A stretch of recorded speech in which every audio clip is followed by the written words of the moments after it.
Well, you kept it. You kept the pedal to the metal, as far as I'm concerned, with Special Things. I mean, you didn't have a glide on there, although Spread That Feeling seemed a little bit like a glide influence to me. That's a great cut. Yeah, yeah. Right. But I mean, really strong. Another strong record. Thank you. Yeah, thank you very much. Yeah, I don't know why I didn't write another glide. I guess maybe that was my resistance to being, the formula thing. It's like, okay, let's do something. I don't know. Who knows? I guess we could have, right, Michael? We thought about it. Didn't we talk about it? The funny thing about this is that you did come back with Take a Chance. I had, yeah. Well, there you go. I got to say, I love the group vocal on that one. What'd you say, Scott? The group vocal on that one is really cool. Take a chance. Well, thank you very much. All I gotta say to you is this, like that, and that trumpet solo, but that tune, Tony Collins. That tune is so fantastic. It's got elements of anything you could ever want, and it is so, again, it's so progressive. How many tunes out there are like that? Not many. Did we try to make it a formula? No. But and again, you gave me such an opportunity to play so much road jazz on one cut that it was just such a joy for me to be able to.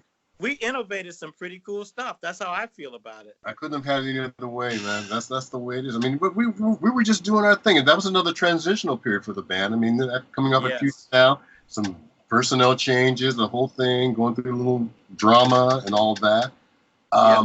I have to I'm just glad that we still managed to do what we did for that project, and it's just I'm just happy that it worked out. Well, on this record, I mean, I felt there were some influences that I hadn't heard in other ones, in a good way. I heard a little Earth, Wind and Fire, a little Return to Forever. Whereas before it was more like Crusaders, Headhunters influence. Yes. A little more Edge, a little more sort of Return to Forever influence on this one. It's really, really cool. Good stuff. Thank you so much. It was really fun to make it, and I'm just gonna throw this little bug out there. So making this, we actually did it where we had several remote cameras recording each person as we recorded as an ensemble. And so we actually have more HD footage of how we put that record together to make like a full feature documentary film. So like sometime in the future, people are actually going to be able to see us making this record. That is exciting. That's going to be fun. So all these years later? I'm talking about the record that we're talking about now. Michael jumped into Now's the Time. I was still on Special Things. I wish we did have documentation of video documentation. Wouldn't that be incredible? Because we could, yeah. I mean, yeah. But I have to say though, that's the great thing is for people to be able to actually see us do what we do. That's a part of what I wanted to capture by doing it this time around. I think people need to see us actually make this music to understand it, and that way there won't be any more speculation about who does what and what happens, and it'll be out there for everybody to actually see. It's phenomenal. A big deal. That'll be phenomenal, Michael. Why did you guys break up though? Way back. Well, here's my take on it. Can I speak first, Nate? Yes. I don't know. Depends on what you're gonna say. I don't know if you should speak first. Well, just shut me up again. You guys, you both have done it twice, so shut me up if you need to. But our breakup, which is different than our hiatus after the breakup, but our breakup came because we fired our management, really, and there was just so much attachment to our management that essentially Marlon said, well, if he goes, I go. And we said, okay, well, that's that. And we finished Special Things without Marlon. Marlon started the process with Special Things. Obviously, Yearning and Burning is on Special Things, but we finished it without him. And from there, we went on to make the RCA record. And I was in law school when we made Give It Up, the RCA. When did you get interested in law? Well, our management problem that we had inspired you, caused me to like look at the course of my life. And I have to tell you, with all of the joy and all of the musical success, we were not successful monetarily by any stretch of the imagination. And it really looked like we weren't headed in a really great direction, because at that time, the way that we understood it, we were brought off the road when we were on the road, and Glide was a #2 hit record, to start making Special Things. And we really were all in to get a #1 hit record. Absolutely. I mean, and I don't understand why couldn't it have waited until we got a #1 hit record? Like, how long could it have taken? But we complied. And then we were making Special Things, and we were told that Marlon would be making a solo record. But the expectations were that we would be making that record with him and for him. And it's like, if it's a solo record, why should we be diluting our sound to do that? But we felt like that was a conflict of interest. I was a political science major in my undergrad studies, and so I was groomed for law school. And I just didn't want to live in an industry where I was disempowered. I'd have to rely on people, and I wouldn't be able to at least know what my best options should be. And that's when I tell you about, I'm not the kind of person who doesn't figure out a way to get things done. I'm that kind of person. I've always been that kind of person. That's why I think I was very helpful to the young pleasure. I was the person who found a way to get things done. Even in the studio, I was a person who would figure out a way to get things done. And I did. And so I was determined to not ever have this kind of situation ever happen to me again. So that's what took me to law school. But once we made Give It Up, I think that we were just too volatile with me. That record was definitely a different sound too. I mean, it was more commercial and conventional, and I don't know how much input you guys had in how that turned out, but it definitely did not follow the arc, in my opinion, that you guys were on. That trajectory. No. Yeah. Robert Wright was the A&R person who signed us, and he had a very heavy hand in the chorus and direction of the record. But we liked the direction. For instance, this is when I was talking about some of my brother's best work. I think Sending My Love is an incredible record. I mean, I think that's a great tune. And all you got to do is just listen to it, listen to Nate. We made a slot on broadcast TV for the Rhythm and Blues Awards behind that tune. You can't, Sassy Baby. I mean, there's a lot of great tunes that Randy Hall, and we were talking with Randy Hall, who did co-leads on that tune yesterday. And Randy was just talking about some of the tunes that he sang. He still gets great responses of people, but it was an 80s direction, a different direction. And both Robert Wright and Michael Brower, who went on to produce, engineer at least, if not produce Coldplay and do some other things. I don't think you can listen to Coldplay and say it's some of the most innovative music you've ever heard. But it was just a different direction. I think that it was good for us to take it. But yeah, it is not in the direction of Future Now or Special Things. I'm just curious. The title track, to me, I felt like there was like Doobie Brothers influence in that. Yes, Robert Wright was a Doobie Brothers fan. So take it to the streets. Even the title, of Take It to the Streets. Yeah. I didn't know that. What's you mean Give It Up sounds like Doobie? No. He's saying what he's really saying is just he's just saying it's just like it's got that Doobie Brothers Fault Line. Yeah, I know exactly what you're saying. I know what you're saying. I get it. Yeah, it was a different departure for us, and because of Robert Wright's pretty much influence on that. We had taken a hiatus after Special Things anyway. It was like over a year, maybe 2 years or something before we back in. And Robert came and saw us, and we went back in. I think we just at that point we just wanted to get her to make a record. He said, "I want to make a record with you guys." So we were like, "Okay, let's go. Let's make a record." But when you go in there, you start making records.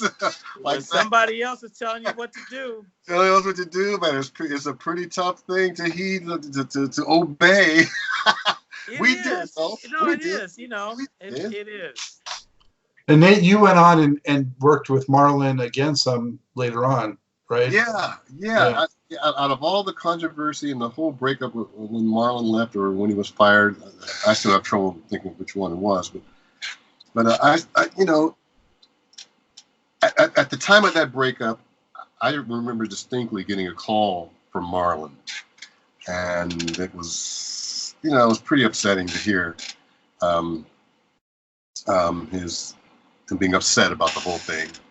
And I told him, "Hey, Marlon, dude, I love you. You gotta. I don't know what I can do. I don't know what I can do to help you. And so, a couple of years went by, and I went to Portland, and I wanted to start another band and all that stuff. A group called Cooler that we had up there we did very well. We wound up being on A&M Records. But anyway, Marlon would call every now and then. We'd chat, and there was a slot came up for me to play in the Daz band. And I said, yeah, why not? Play the Daz band. And so we continued our journey together a little bit, for the sake of just trying to work. He would provide a little bit of work for the both of us, and we wound up doing a lot of projects for Tommy and Denny, Too Tough Enough Productions up there. The guys are producing Vogue and a couple of other acts.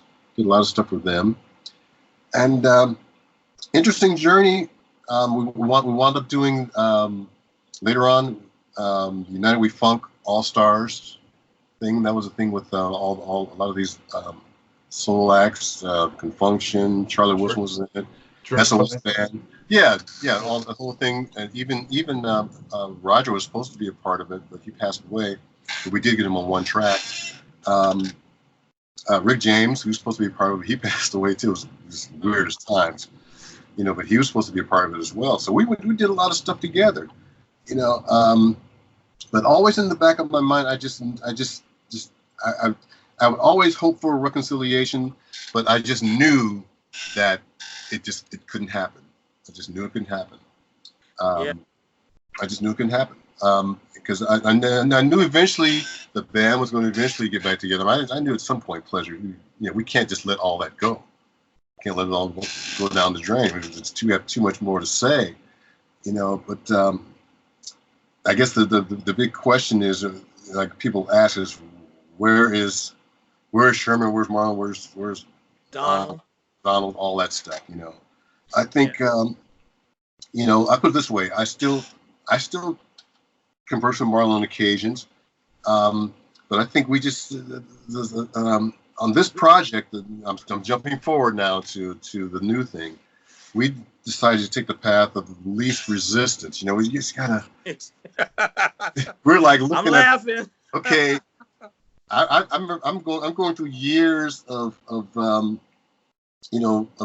hanging with Marlon, doing the thing, and I love Marlon. There's nothing, A lot of baggage there.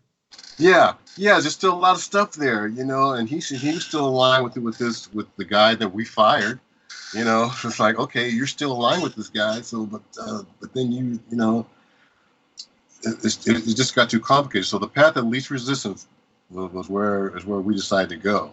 Yeah, it's easy for everybody to want a divorce family or a, you know, to like reconcile and be happy ever after. And you know, it's easy, but you know, you couldn't put Lennon and McCartney back together. You couldn't put, you know, when Michael McDonald showed up with the Doobie Brothers, nobody said, "Oh my God, don't do that. That's awful." I mean, you know, we all have to move on, whether or not there's right or wrong. And I think that's another part of this is, you know, for anyone who feels like there's any kind of way to explain why this could work, they really don't understand the insides of how a group, any real group operates. There's always a dynamic.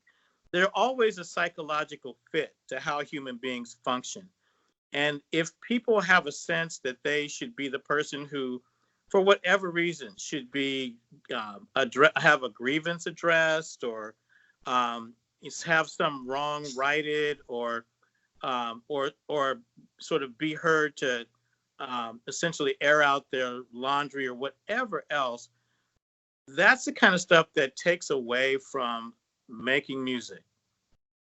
Mm-hmm. I knew when I talked to Nate that he was willing to just simply make music, move forward. And I have to say to you, Scott, you've heard me. I'm already on video now. I believe that Nate is the most single creative force in the band. And I know what my contributions are. I know who I am in the course of the band. But I'm telling you, not just because of what he did in Pleasure, but most importantly, what he's done outside of Pleasure. Mm-hmm. People all over the world respect Nathaniel for what he has accomplished. He has played on every stage in the world. Just think about that. Almost. Not every stage. He's played on almost every stage in the world. Major stage. He's played with, you know, many of the greatest artists that are out there. And of all of us, he has the highest respect of these people in the way that we would count it as being important or significant. That's how I feel about him, rightly or wrongly. If I'm wrong about it, I'm just another wrong human being in a very imperfect human world living my life.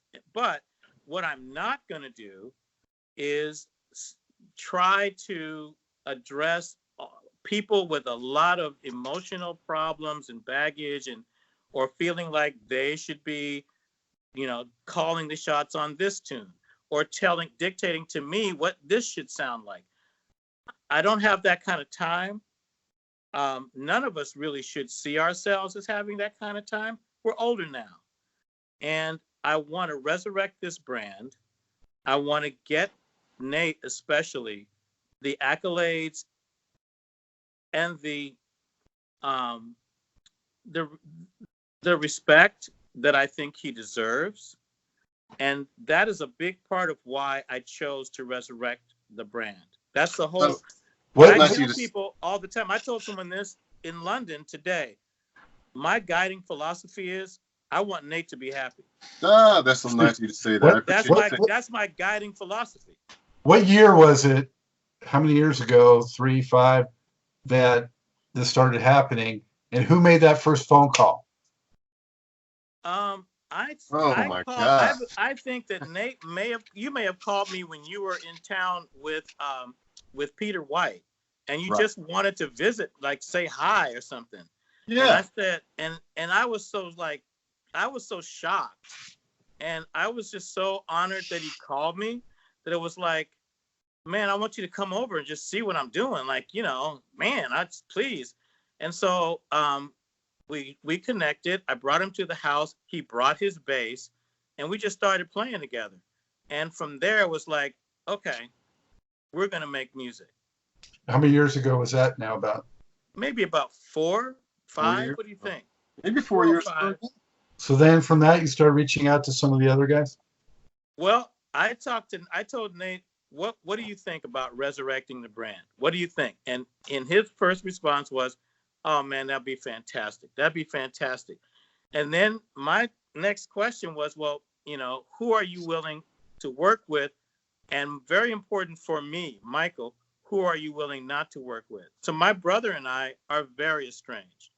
We've always had a very tumultuous and difficult relationship, and from childhood. And I just wasn't willing to try to engage in putting the band together when I know who he's connected with, and who a lot of other people are connected with. That for me just wouldn't work. So I just wanted to find out from Nate, because he's just exploring what the possibilities are. Who can you work with? Who can you not work with? And Nate said, we got to have Doug. He just said it, Absolutely. And I'm like, yeah, okay. So not Nate, because he's in LA, Scott. I set out to find Doug. Okay. This is like I keep telling you, I know how to get. If I have to figure out something, I will figure it out. I searched and found Doug. It took a long time, and I found Doug in Portland. He was playing a gig, and I walked up to him. He looked at me like, Michael Hepburn. Like, hey man, Nate. I'm talking to Nate. We're playing. We're really interested in trying to put the Pleasure thing back together as a project. Are you interested? Oh, I'm interested. Blah, blah, blah, blah, blah. I reconnected, not just in terms of phones, Nate and Doug. So I succeeded in doing that. Then we thought, okay, what'd be the next step? And Nate and I both agreed. We thought Bruce Carter's son, who is a very accomplished, very talented drummer, that he might be the next person, the logical person. And I talked to his mom. I talked to other people about his playing in the community in Portland, and it was clear that he wouldn't be the person. It's like, I don't think that's the way it's going to work. Oh, okay. Well, what else can we come up with? I don't know. And it's like, well, Nate, so many great drummers, it shouldn't be crazy. And Nate was like, yeah, I know so and so and so and so, and he's naming all these like a marquee names of people who, if the money was right, oh man, they do it in a heartbeat. They love Pleasure. So we knew we had a possibility. And then he and I both got calls from the drummer we're with now, we've used on the record, Brian Foxworth. Brian Foxworth grew up and lives in Portland, Oregon. And he actually was in Bruce Carter's house when we would be practicing, because Miss Cunningham, Bruce Carter's mom, would be babysitting Brian. So he kind of grew up around us. And Brian put together a Pleasure tribute band. And it occurred to me after talking to Brian for a while, because he was telling me, I really want your blessing to do this. It's like, yeah, hey, it sounds great. And I said to Nate, here's a guy who's learned our old stuff. Why wouldn't we want to give him a chance? And Nate was like, oh, I played with Brian when I've been in Portland. He's good. Hey, it's just cool. And so we started talking to Brian about it, and Brian was kind of bowled over and excited. So that was the next piece. And we decided to meet in Portland, somewhere where we were hoping no one could find us. And we just played for a couple of days. Dennis flew in from Atlanta. Dennis Springer flew in from Atlanta. And had you been in touch with him, or are you just out of the blue again? We told him, hey, we're getting together in Portland. If you're able to get up here, that'd be fantastic. We're just going to play. We're going to see how it works. And, and we're going to book some time in the studio. And if it works, we're going to start making a record. We'll keep you posted. Dennis flew up. Sure did. And I think he actually had family business, because he didn't come to the studio the first day of our recording. He didn't come because he had his family stuff was going on. But he was there for at least one or two of the rehearsals. And it was like, man, this is killing. Yeah. It's like we never left. And I mean that. It really was. And so that just launched it. And from there, we just didn't have to look back. Yeah, absolutely. Absolutely. We I always look to the vibe of the situation. Who's all in the room? How does it feel? The rehearsals felt great. Everybody was up tempo, was feeling good. No drama. Thank you, Lord. Thank you, God. So when we finally got into the studio, we said, okay, we're going to see if we can even play together still. We know we can play at practice, but in the studio when the microscope is on everything. So we played one song and we're listening back to it. Say, yeah, sounds pretty good. Sounds pretty good. Brian's over there screaming in the corner. Doug's like, yeah, man, yeah. Michael's screaming in the corner. Yeah, man, yeah. So everybody's a cheerleader, but for good reason because it was sounding pretty good. And so one song led to another. I don't know how many songs we did in the first day. It must have been about 3 or 4 or something. But we were so busy talking smack and having fun and enjoying each other's company. That was the love right there. Yeah, that's the autograph. That's the autograph of the life that you want to live. I really don't want. When I say I don't have time, I don't mean like I don't have patience. I mean, we only have so many more minutes on the planet as it is. And I'm just not willing to risk. And I say risk because I don't really know how things would work out if I open the door for other people who were former members or whatever. I know a great deal about what's happened to a lot of these people. And it hasn't been easy for any of us. And I know by my own having to do my own inner work and my own maturity, what it has taken to get to where I can really make something successful. All we want to do is make successful music. We are so gratified that the response has been so positive, but I'm sure you understand, Scott, we couldn't predict it would be this positive so far. There's no way we could. We just wanted to do this because, hey, it's pleasure. We know what it means because we lived it, and we just want to do that part. That's the spirit we want to rekindle. Well, I want to jump in right here a little bit because we talked off the air and I shared my feelings about the record, and I want to let the viewers know. I'm not a real bubbly kind of guy. I'm a little bit laid back. I don't know if you've noticed. So if I really am excited about a project, there's damn good reason for it. And this record just really caught me off guard. I mean, I didn't even know you guys were, bringing back another record, and let alone that it would be as great as it is.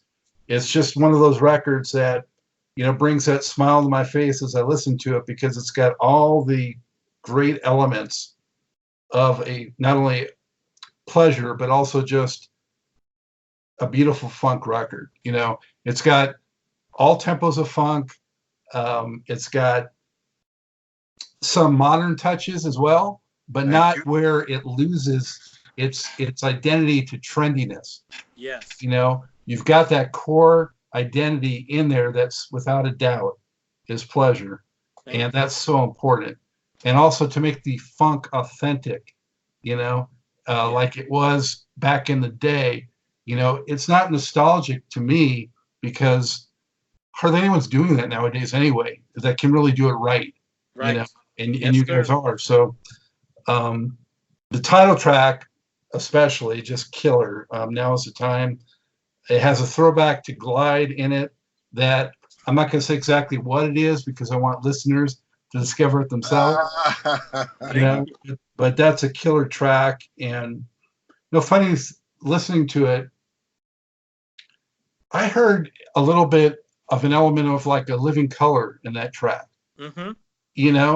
And that kind of brings it a little bit full circle in a way because, here's a band that came with a rock edge in the late 80s. Mm-hmm. And here you are coming back. So you influenced them, I'm sure, in their development. And now there's a little bit of that coming back in you. And that's a beautiful thing because it doesn't sound derivative at all. Mm-hmm. But I'm like, you know what? A little bit of what Living Color was doing had some of that in it. Scott, that's just so gratifying. I just want to just reflect back to you that you are the listener that lives in our heart. all that's happening is we're just celebrating the same musical aesthetic values. That's who we are. Like, you actually get who we are and what we live for. We can't guarantee that these things will sell. We can't guarantee that these things are going to be popular. But for the person like you, who is really truly discriminating and understands the meaning of music, not the meaning of notes on the page, not the meaning of sounds on the tape, but the meaning of the music in the moment when it happens. These are the people that's who we are. So you're just reflecting that you get who we really truly are. And all we want to do now, that in this DIY, do-it-yourself time, is to capitalize on the freedom to make this the way it is. And when you talk about living color, when we were coming up, for your time, Scott, we're little children, and they had to walk to school every day. No, when we were young, you know who it was? It was Mother's Finest. Oh, yeah. It was Mother's Finest. Glenn Murdoch's been on the show. Right. We played a gig with Mother's Finest. Woo! That was our introduction to the power trio. Oh my God. We went from there to loving Band of Gypsies so much that if you listen to the End of Future Now, it's on there. I don't know if you remember that. It's called Dedication to the Past. And we actually took a little bit of kind of like Jack Johnson, but it starts off kind of like with Jimi Hendrix, Rainy Day, and then we go into this slow but hard rocking little thing that's like right out of Jack Johnson. But the whole point was because we were so influenced by Band of Gypsies and we were loving Mother's Finest. Thin Lizzy, Led Zeppelin. I mean, that's why the breakout of Now Is the Time is we wanted to have that power trio moment. So which we had with Law of the Raw.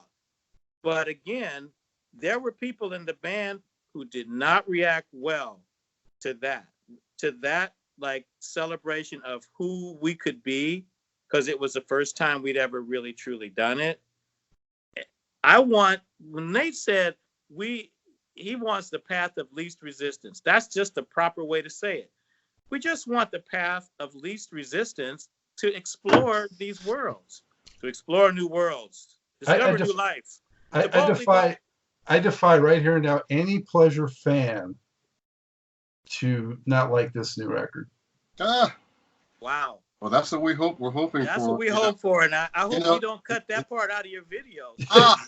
What's amazing about when you talk about Now's the Time is that, and Michael talking about the power thing, the power trio thing, as the song goes through its chorus, you listen to it, and then it gets to the guitar solo.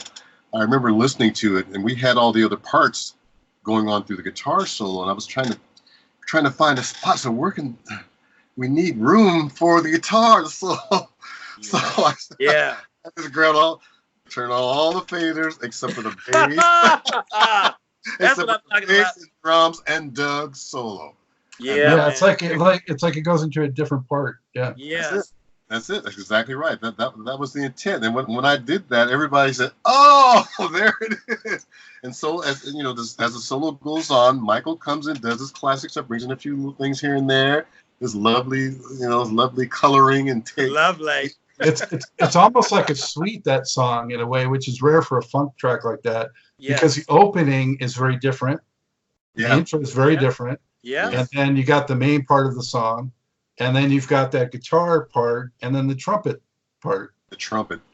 Steve Monacucco. Okay, so Steve Monacucco is an up-and-coming, jazz star. He came from the same high school that Esmeralda Spalding came from, which is, I think, Battleground in the Portland area, I believe. Esmeralda, please, if I got it wrong, please don't hurt me.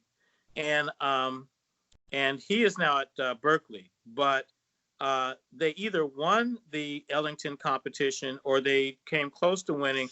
And he went back to New York, and this is the story. He would have to tell you. Wynton Marsalis gave that boy a mouthpiece. Hello. Mm. I mean, that's what I want to talk about these guys in this band. You know, I don't get to say, you know, I'm the guy. These guys on their own, Nate, Doug, they're incredible on their own. Well, that's the thing. That's to me. I don't mean to cut you off, but that's what's important about the configuration now. I mean, I feel before that it was always in the presence of everyone. It was like we, but outside of the presence of everyone, it was I. In other words, you got a lot of that. I went through the whole '80s hearing backlashes of what things were being said about who did what in the band, and it was infuriating to me. It's like, oh no, that didn't happen that way. It didn't happen that way. But you know, when people get that soapbox on media and all that, it's you say that enough, and I think people will start believing it. But the truth of the matter is, pleasure was we all did it together. Yes, we did. Spearheaded by Michael, Dan, Donald. I mean, those three right there, I got to say. I mean, they helped put all that stuff together. I brought in my songs. We all did it together. Marlon brought in his songs. Bruce Smith brought in his songs. You know, it was really ran democratically. That's the way it was. The chemistry of a band is so delicate. There's so many external things that can screw with it. Yes, exactly. It was, like I said, it was always ran democratically. If anyone says anything different, it's not true. So all I have to, I don't want to add to that is think about the passion with which Nate just said that. That clearly is at the core of his belief system about what pleasure is, right? And how pleasure works. And how infuriated he got when he got feedback from the outside that wasn't what the reality was.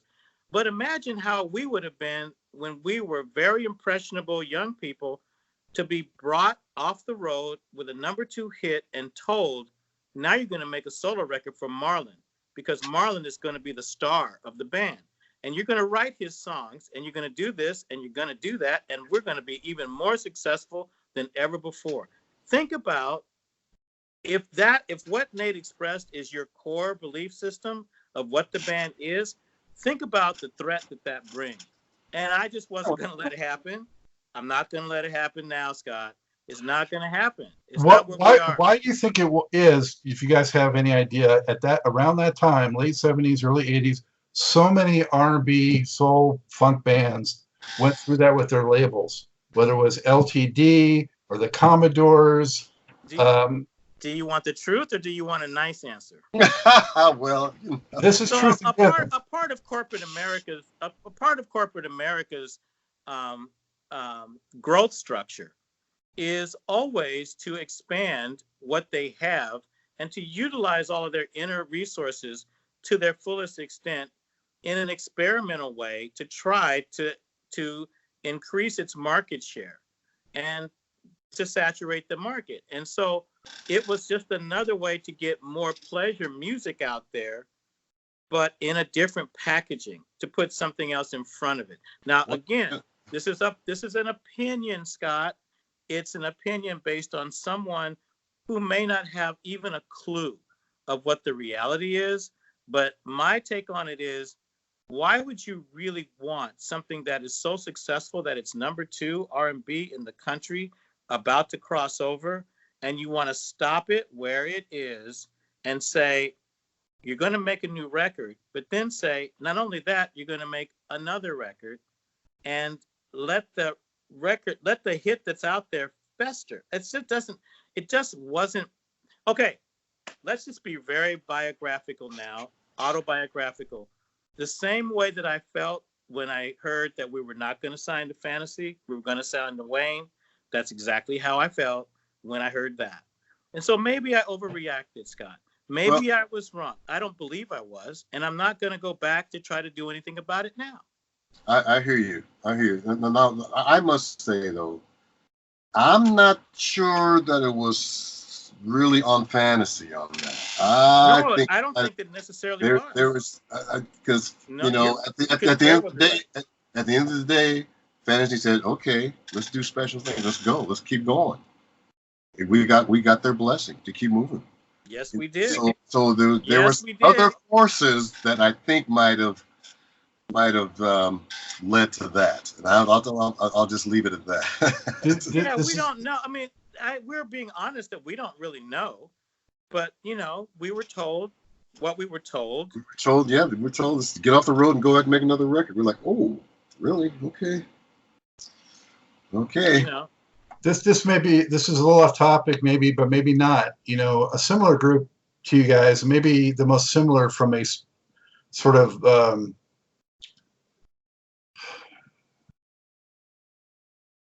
origin story, you know, and on the same label, the Blackbirds, you know, who were proteges of Donald Byrd, another jazz guy, another horn player, and on the same label. Did you guys ever tour together? And also, they seemed to run into trouble towards the end of the decade, also with their whole deal, kind of around the same time. So yeah, we played, as I recall, 2 gigs with the Blackbirds. They were the headliner because "Walking in Rhythm" was their hit. At the Paramount, we played the Paramount in Portland and the Paramount in Seattle. That's what I remember. Mm-hmm. And Donald, I'm not going to tell you the story, but Donald Byrd, you know, he came with them and played with them. And when he was in Seattle, one of his comrades from Detroit, because Donald Byrd is from Detroit, Dr. Joe Brazil came, and they entertained us. I'll just say they were telling all these great stories about coming up in Detroit because they came up with John Coltrane, and you know, but we don't know anything about what happened with the Blackbirds, but we did play those 2. We did play those 2 gigs. Yes. Kevin Tony was on the show. Yeah, and he talked not very favorably about the business arrangement with Donald Byrd and what happened there. Yeah. But well, I have to say, we have nothing negative for us to say about fantasy at all. But what I will say is just the things that cause emotions to get to a point where you just want to sever ties.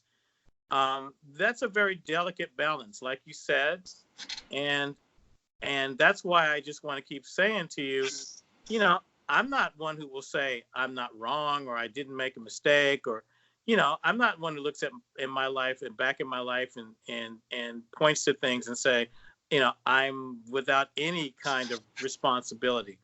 But I do believe I'm telling you the truth, and I'm really happy that I can say it and say it that way and just be transparent about it all.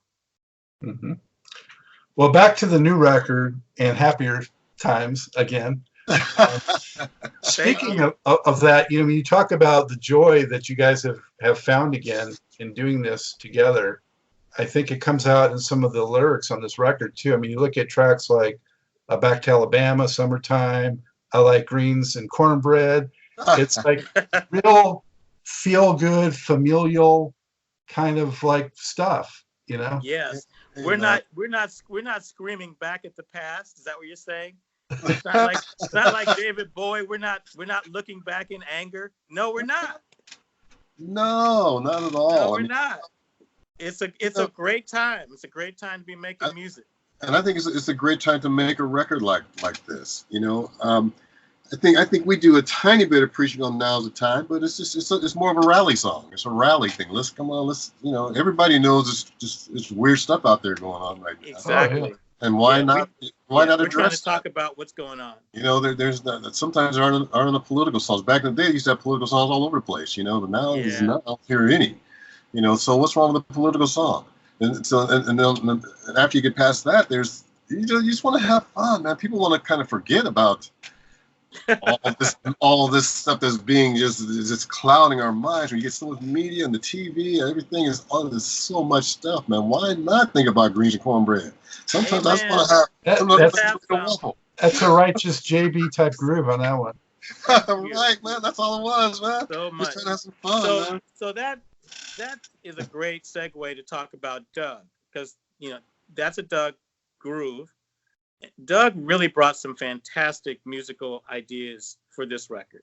And so it really also celebrates Doug being able for us to really take, what he has to offer and really give him some real credibility. Because that was a crowded bandwidth back in the day when he first came to the band with Future Now. It just wasn't a lot of bandwidth for his music to actually give it, the spotlight that it deserved. What I wanted to ask, what inspired the song for my father? Was that seems personal? Michael, you wrote those lovely lyrics. I think I came. I don't think he's talking about that, but let's just tell you how the song came. Let's tell you how it went down. We're really excited after our first couple of sessions in the studio, and I want you to know we didn't record just the funk that's on that record. We recorded some incredible jazz that we're going to release. I mean, we just decided that instead of it being a record like the old days where there's a one jazz cut and or maybe this and a progressive jazz cut, that we're going to actually just do a funk record and a jazz record. And I'm gonna drop something for you. Do you know who Onaje Allen Gums is? No. Okay. He is a keyboard player who played back in the day with like Norman Connors, like the earliest stuff. Like, you ever hear when Dee Dee Bridgewater was singing with Norman Connors and Herbie was playing? Well, a couple of songs in those sessions, Onaje was playing, but Onaje actually played with Woody Shaw. Do you remember the trumpet player Woody Shaw? Oh, sure. So when we met Onaje, we had played the Apollo Theater in New York, and he came and got us, and he took me to watch him rehearse with Woody Shaw in acoustic jazz, and I think he's actually on a recording with Woody Shaw, and then he'd go play with Norman Connors and Gary Bartz and all those guys. But we connected with him for some of the stuff that's one of the tunes that's on this jazz record. But anyway, so we're really excited, and I say, Nate, can you just send me stuff that you think would be great to like really round this album out? And he sends me, people call them demos. He just sends me these banging, incredible tunes, and they're instrumental. And I get so excited about them that the next time we get in the studio, and I think it was because we were recording Dennis, overdubbing on some of these things, that I'm like, okay, we need to just take a break. Everybody needs to hear these tunes. So we put these tunes up on the big studio monitors, and we're just going. I think Summertime was in there. Yeah. And Nate says, well, I just hear something in this about summertime.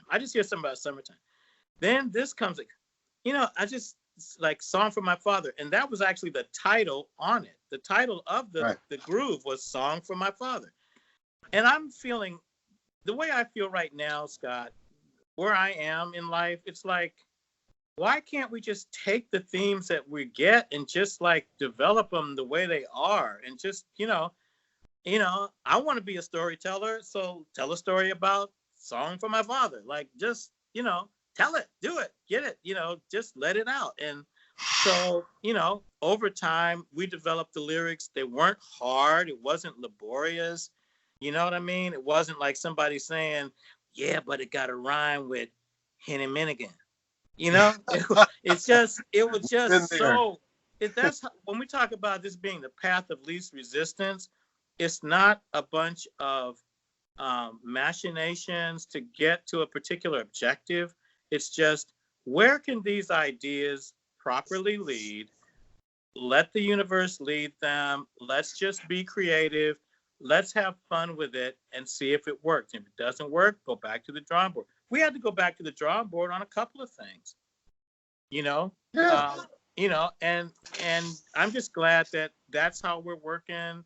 That's what makes sense. And so I just told a story about, why a kid or a man could love his father, sitting him down and telling him, hey, this is how I fell in love with your mom.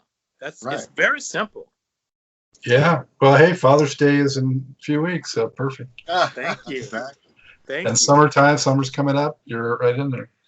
Well, I hope this record gets the exposure and distribution that it deserves. Man, a jazz record coming. I can't wait for that. Yeah. Thank you so much. Well, we're on it, and I mentioned, we plan to drop a single in the summer that I think is going to really truly be a nod to Nate's incredible abilities, talent as a performing bassist, virtuoso bassist, but also as a producer. And I'm hoping it is like the party fun record of the summer and the fall. I'm hoping it gets transcribed in Bass Player magazine because it will deserve it. It will deserve it. I'm gonna tell you right now.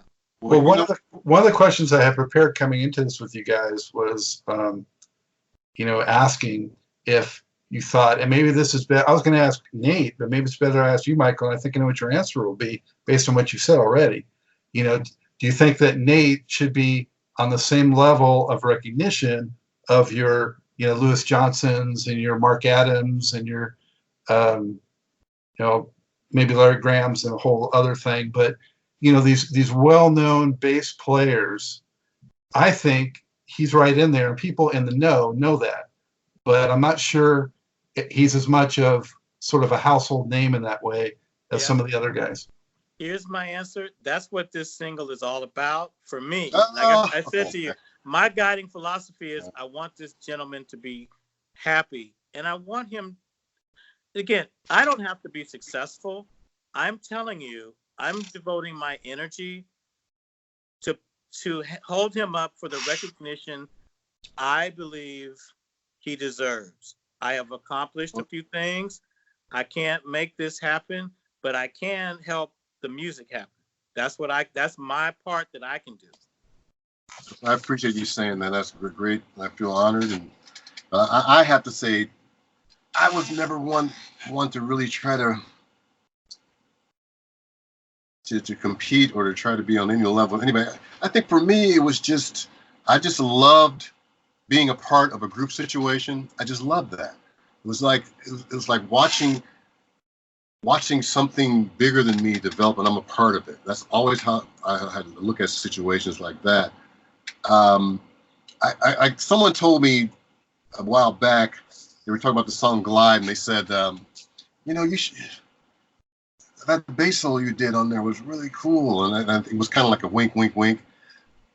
For me, now the story of that is when we did that take and we decided to do a breakdown, I was just playing rhythm. I was just playing with the band.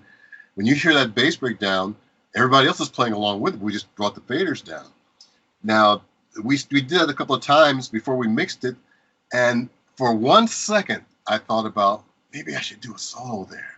Maybe. But after listening to it over and over again and listening and watching the reaction on the guys' faces in the studio, I said, why would I want to mess that up? Just leave it as what it is.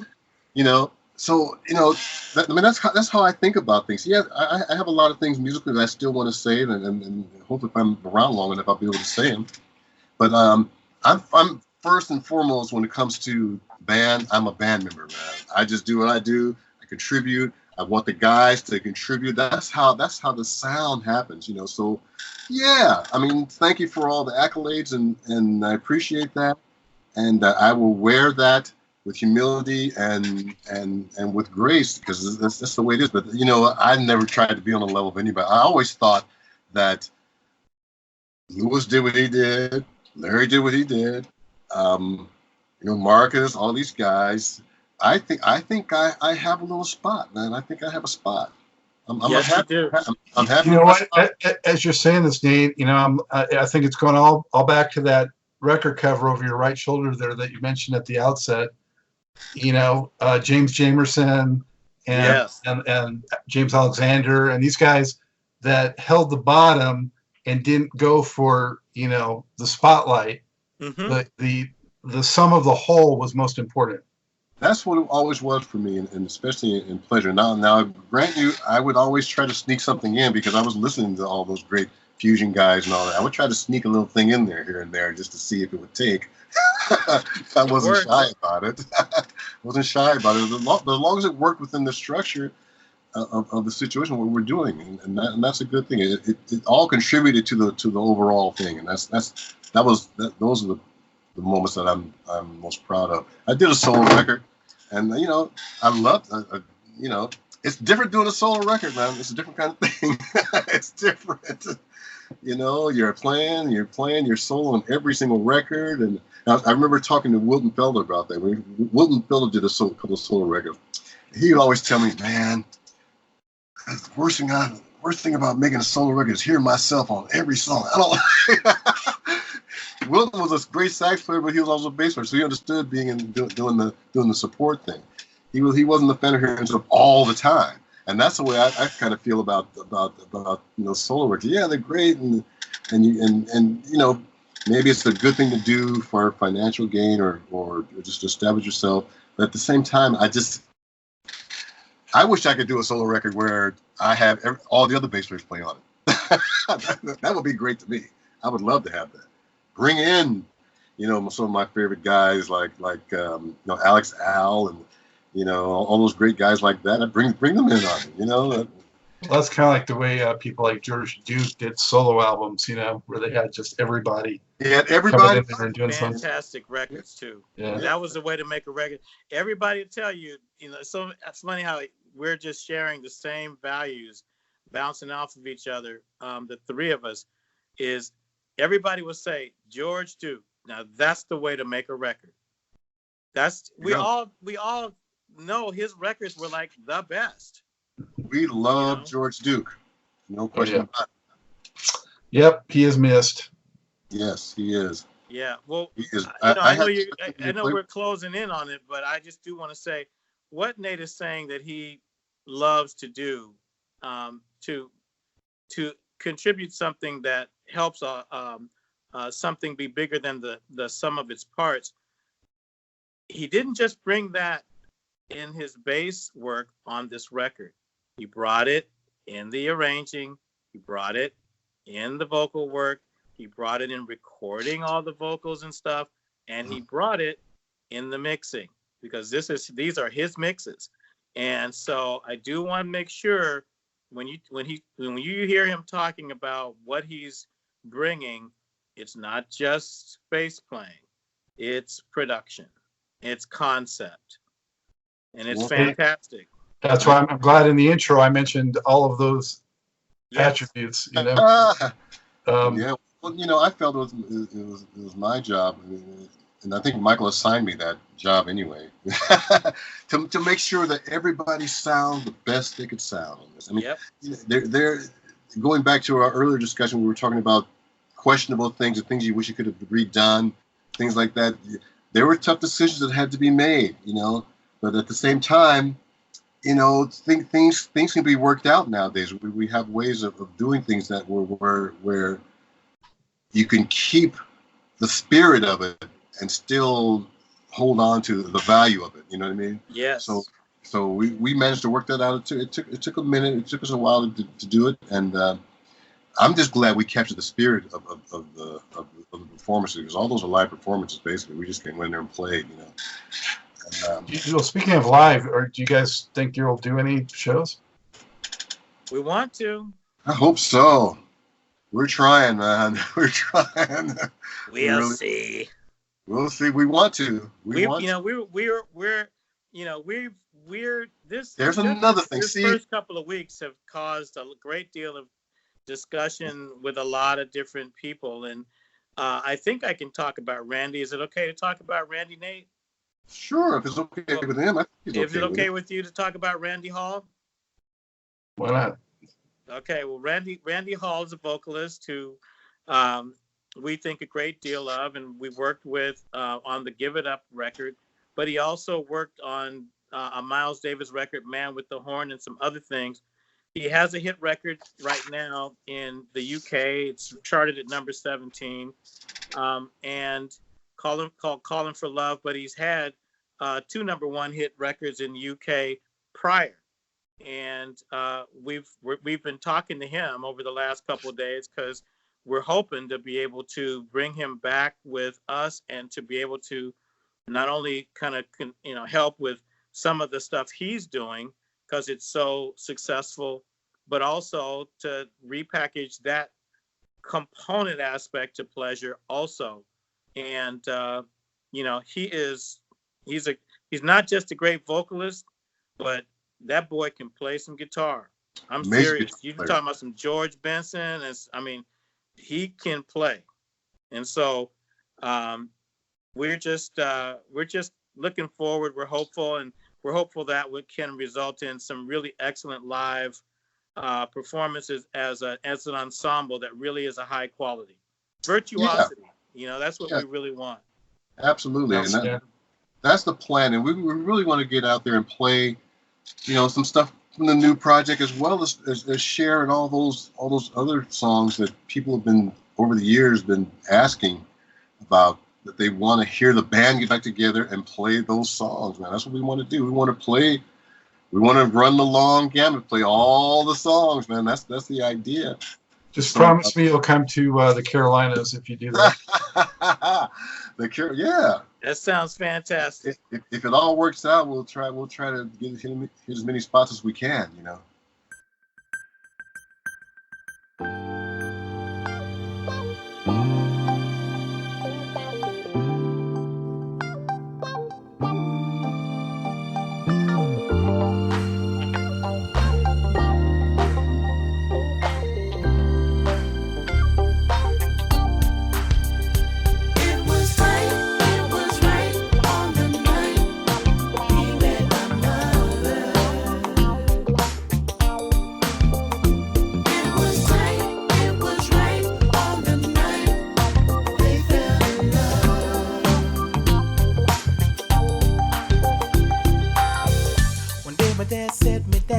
Son, it shouldn't be a mystery how me and your